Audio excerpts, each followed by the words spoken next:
할렐루야, 여러분 반갑습니다. 오늘도 어김없이 예배의 자리로 나오신 우리 성도님들 한 분 한 분을 우리 주님의 이름으로 환영하고 축복합니다. 오늘도 말씀 보시고 또 같이 기도하시는 이 시간 속에서 하나님의 은혜와 위로를 누리실 수 있기를 바랍니다. 함께 기도하심으로 10월 18일 화요일 매일 주심 기도회 시작하겠습니다. 하나님 감사합니다. 오늘도 우리가 예배로 하루를 시작하게 하시고 전도자의 말씀으로 하나님의 음성 앞에 서게 해주셔서 감사합니다.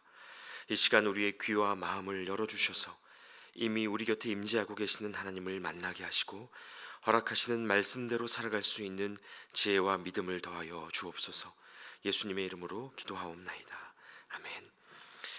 오늘 우리에게 주시는 하나님의 말씀은 전도서 10장 1절부터 11절까지의 말씀입니다.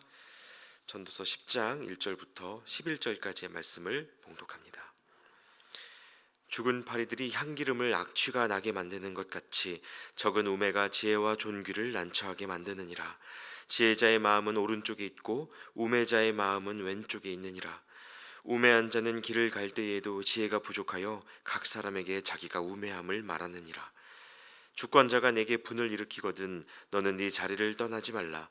공손함이 큰 허물을 용서받게 하느니라. 내가 해 아래에서 한 가지 재난을 보았노니 곧 주권자에게서 나오는 허물이라. 우매한 자가 크게 높은 지위들을 얻고 부자들이 낮은 지위에 앉는도다. 또 내가 보았노니 종들은 말을 타고 고관들은 종들처럼 땅에 걸어 다니는도다. 함정을 파는 자는 거기에 빠질 것이요 담을 허는 자는 뱀에게 물리리라. 돌들을 떠내는 자는 그로 말미암아 상할 것이요 나무들을 쪼개는 자는 그로 말미암아 위험을 당하리라. 철 연장이 무디어졌는데도 나를 갈지 아니하면 힘이 더 드느니라. 오직 지혜는 성공하기에 유익하니라.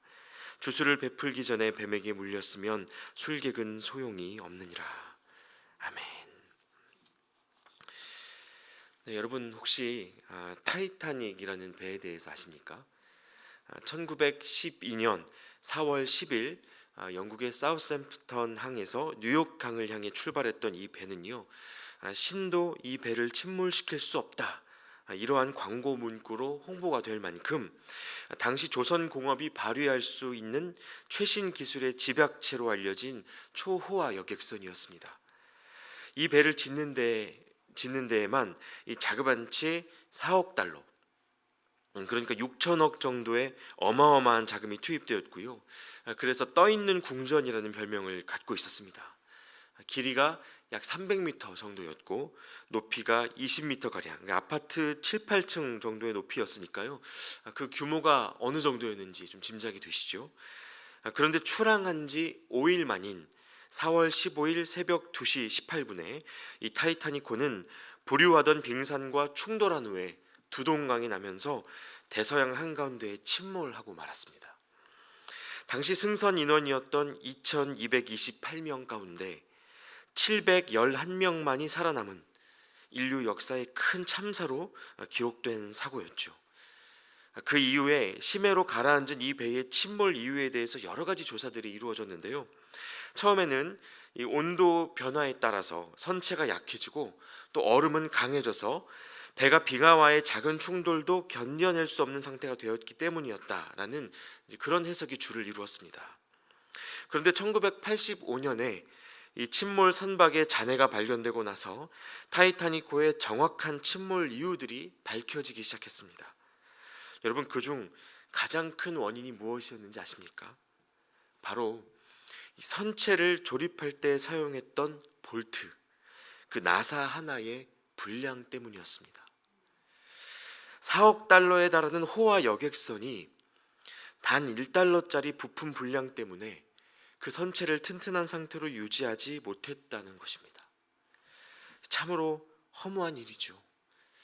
그런데 여러분, 오늘 함께 읽으신 이 전도서 말씀이요, 바로 이와 같이 작은 어리석음 하나가 모든 지혜와 존귀를 무색하게 만드는 현실에 대해서 이야기하고 있습니다.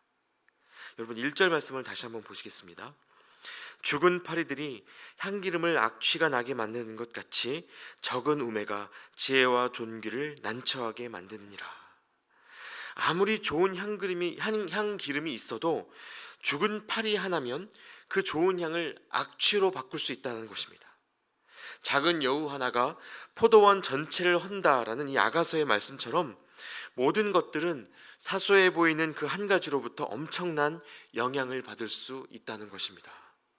이 타이타닉호가 꼭 그러지 않았습니까? 그 안에 들어간 엄청난 재정과 그 첨단 기술을 실현해내기 위한 많은 지혜들을 모았고요. 그래서 그 지혜의 집합체라고 부를 수도 있었지만 그 화려함에 감추어져 있던 작은 부품 하나를 온전하게 돌아보지 못해서 이 모든 것이 물거품이 됐습니다. 이것은 마치 첫 단추를 잘못 끼운 채 나머지 단추를 열심히 여미는 것과 같고요. 잘못된 도로에 들어선 차가 빠르게 질주하고 있는 것과 같은 모양입니다. 열심을 내면 열심을 낼수록 위험이 커지고 바로잡아야 할 것들이 늘어나는 것이죠. 여러분, 저와 여러분이 이러한 실수를 범하지 않게 되기를 바랍니다. 우리가 지혜자로 살아가고 있는지 우매자로 살아가고 있는지는 크고 화려한 겉모습으로는 판단하기 어렵습니다. 오히려 개인적이고 일상적인 시간 속에서 지극히 작고 사소한 일에 우리가 어떻게 임하고 있는가, 이것을 살펴볼 때 우리가 지혜를 따르는 사람인지 아니면 어리석음을 따르는 사람인지가 판가름 나게 되는 것입니다. 말하자면 멀리 선교지에 있는 일을 위한 봉사보다 오늘 내 윗집 이웃에 대한 친절이, 미래를 위한 치열한 준비보다 오늘 하루의 평범한 성실이 저와 여러분 안에 있는 하나님의 지혜를 드러내는 창이 될 수 있다는 말이죠. 그래서 여러분, 우리가 작은 것들을 점검하고 돌아보지 못한 채 살아가면요, 그렇게 세워진 인생은 어쩌면 모래성과 같습니다. 기반이 약해서 이 작은 충격에도 흔들리고 무너질 위험이 있다라는 것입니다. 그리고 여러분, 여기에는요 또 한 가지 무서운 면모가 있는데요, 2절과 3절 말씀을 한번 보시겠습니다. 지혜자의 마음은 오른쪽에 있고 우매자의 마음은 왼쪽에 있느니라. 우매한 자는 길을 갈 때에도 지혜가 부족하여 각 사람에게 자기가 우매함을 말하느니라. 자, 여러분, 이 말씀이 무엇을 의미합니까? 지혜자의 마음은 옳은 방향으로 가고 우매자의 마음은 계속해서 그른 방향으로 간다는 것입니다. 여러분, 왜 우매자의 마음이 돌이키지를 못하고 계속해서 잘못된 방향으로 흘러가겠습니까? 왜 남들은 다 알아보는 그 우매함을 정작 자기 자신은 알아보지 못하는 것일까요? 한 번 감아버린 그 눈을 다시 뜨는 것이 정말 쉽지 않기 때문입니다. 어리석은 선택에는요, 여러분, 일종의 관성이 있어서요, 한 번 질주를 시작하면 핸들을 중간에 돌리기가 어렵습니다. 우매가 일종의 습관이 될 수 있다는 것이죠. 지혜로운 사람과 우매한 사람이 따로 정해져 있는 것이 아닙니다. 우리가 삶의 사소한 선택들 속에서 하나님을 배제하기 시작하면, 그러니까 하나님께 묻지 않고 결정하는 일들이 늘어나고 하나님과 상관없이 살아가는 시간이 우리의 매일 속에 늘어나기 시작하면 어느덧 나의 생각, 나의 계획으로 주도하는 어리석은 인생을 살아가게 된다는 것입니다. 물론 그런 마음의 기저에요, 하나님에 대한 상처나 배신감이 있을 수도 있고, 그래서 더 이상 하나님께 묻고 싶지 않은 그런 마음의 상태가 될 수도 있습니다. 일상을 떠올리면 아파서 자꾸 크고 원대한 꿈에만 스스로를 묶어둔 채 그것을 도피처로 삼는 경우도 정말 많습니다. 이 얼핏 보기에는 큰 비전의 사람인 것 같지만 실제로는 일상의 소명으로부터 도망친 상태, 이런 경우들이 적지 않다라는 것입니다. 그러나 여러분, 우리는 그럴수록 더더욱 말씀을 붙들고 하나님과 씨름하기를 멈추어서는 안 되는 것입니다. 알 수 없는 인생을 스스로 책임지려고 하면 초조해질 뿐이죠. 그러면 마음이 급해지고 자신의 감정을 다스릴 만한 여유들도 다 잃어버리게 됩니다. 여러분, 이런 상태가 되면요, 같은 것을 보더라도 하나님의 의도와는 완전히 다른 해석을 하면서 이제 살아가게 됩니다.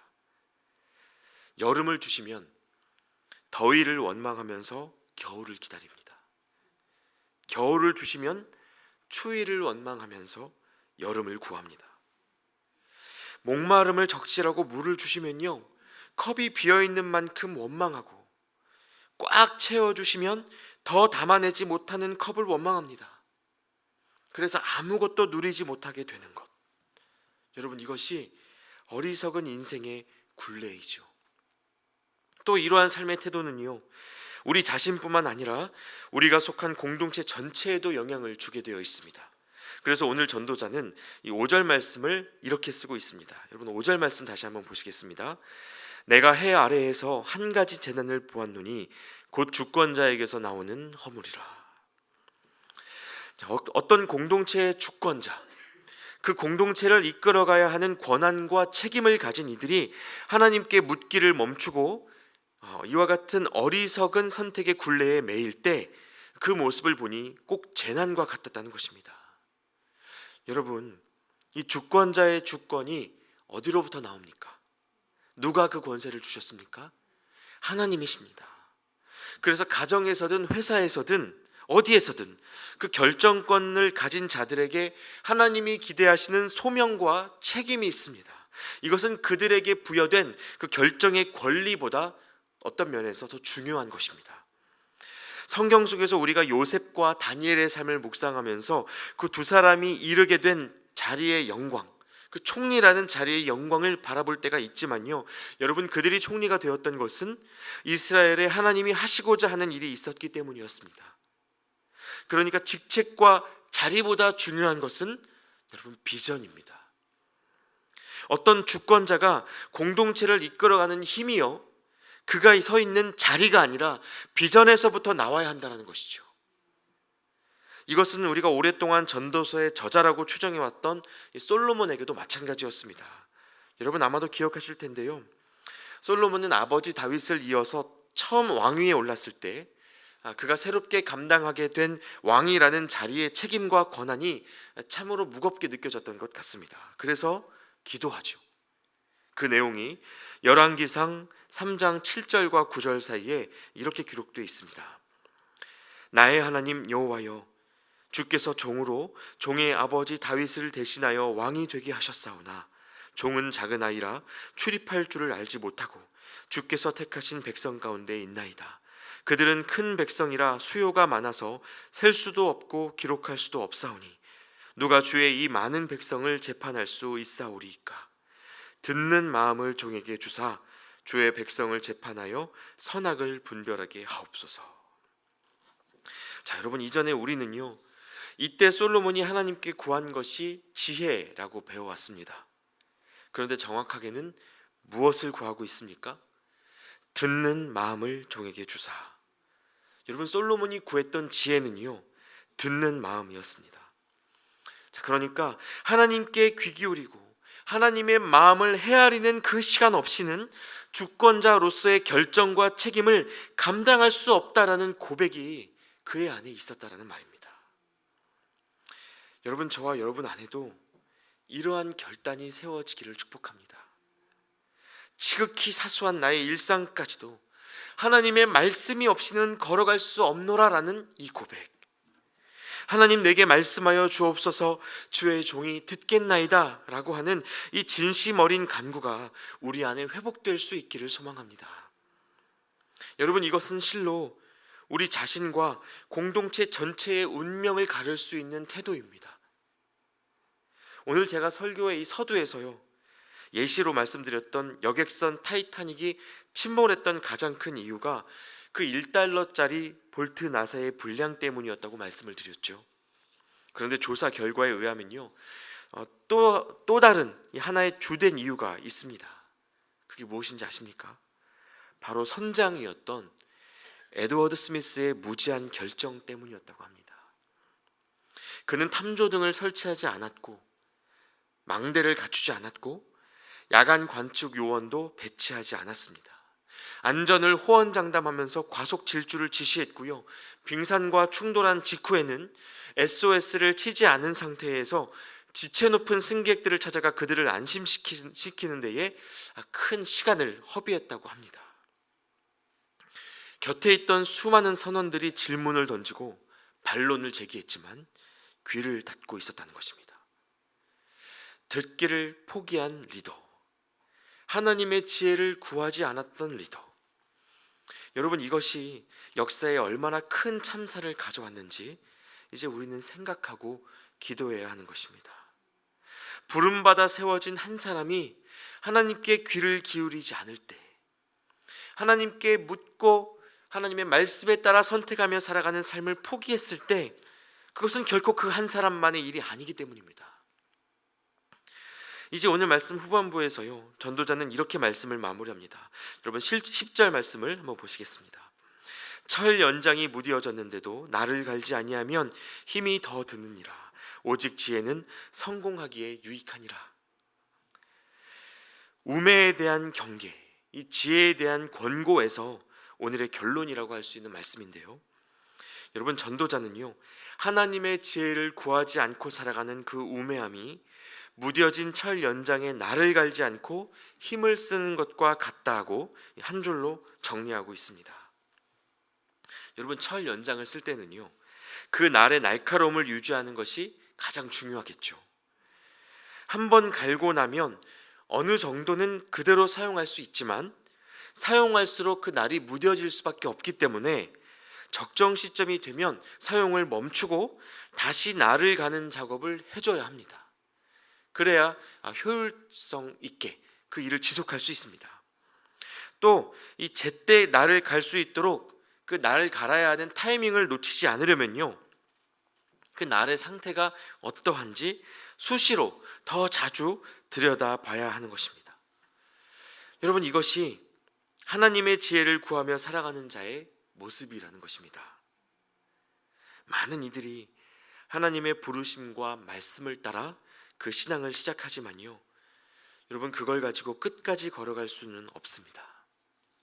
걷는 동안 하나님과 동행하면서 내가 오늘도 하나님의 말씀을 따라 바르게 걸어가고 있는가 하나님께 묻고, 적절한 때에 말씀의 응답을 구하기 위해 멈춰야 하는 시간들이 우리 모든 신앙인들에게 필요하다는 것입니다. 막연한 목적지만을 마음에 품은 채 하나님과 그저 내가 오늘도 동행하고 있노라, 그러니까 말씀을 구하지 않은 채 그냥 막연한 믿음으로 그렇게 다 살아가면 한 달 광야길을 40년으로 돌아가는 이스라엘의 어리석은 역사를 오늘의 우리도 반복할 수 있습니다. 여러분, 그래서 이 빌 하이벨스라는 목사님의 책 중에요, 너무 바빠서 기도합니다 라는 책이 있습니다. 분주함을 능력으로 착각하고 살아가는 이 시대에 무엇이 우리 신앙의 기본이고 기초인지를 기억하고 하나님 앞에 멈추어서는 지혜를 발휘해야 한다라는 권면을 역설적으로 담아내고 있는 것이죠. 너무 바쁘기 때문에 기도하지 못하는 것이 아니라 오히려 너무 바쁘기 때문에 우리는 멈추어 말씀을 구하며 기도하는 영적 습관을 놓치지 않아야 한다라는 것을 그 목사님께서 이 책을 통해서 우리에게 전해주고자 하셨던 것입니다. 여러분, 오늘 하루를 시작하는 지금 이 시간이 저와 여러분에게 그런 영적인 기회가 될 수 있으면 좋겠습니다. 무뎌졌던 신앙의 날을 다시 정돈하는 시간, 그저 습관을 따라 살았던 그 삶을 멈추고 하나님의 음성을 다시 구하며 그 지혜를 덧입는 시간, 여러분, 이 시간이 그런 은혜의 시간이 될 수 있기를 축복합니다. 하나님께서 구하는 모든 자들에게 성령을 베풀어 주시고 주어진 사명과 비전을 온전히 감당할 수 있도록 이 시간 새 힘을 부어 주실 줄 믿습니다. 함께 기도하겠습니다. 하나님, 감사합니다.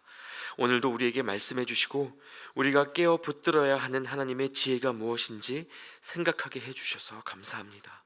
하나님, 이제 우리가 하나님 없이 살아가는 우매함으로부터 돌아서게 하시고 일상의 사소한 것들을 돌아보며 바로잡을 수 있는 지혜와 하나님의 말씀을 구하며 멈추어 설 수 있는 믿음의 여유를 회복할 수 있도록 도와주시옵소서. 멀리 있는 것을 붙잡으려고 정신없이 달리는 삶보다 지금 주어진 소명을 성실하게 감당해내는 삶을 살아갈 수 있도록 우리 안에 하나님의 비전을 회복시켜 주시옵소서. 예수 그리스도의 이름으로 기도하옵나이다. 아멘. 이제 계속해서 각자의 기도 제목으로 기도하며 나아가겠습니다.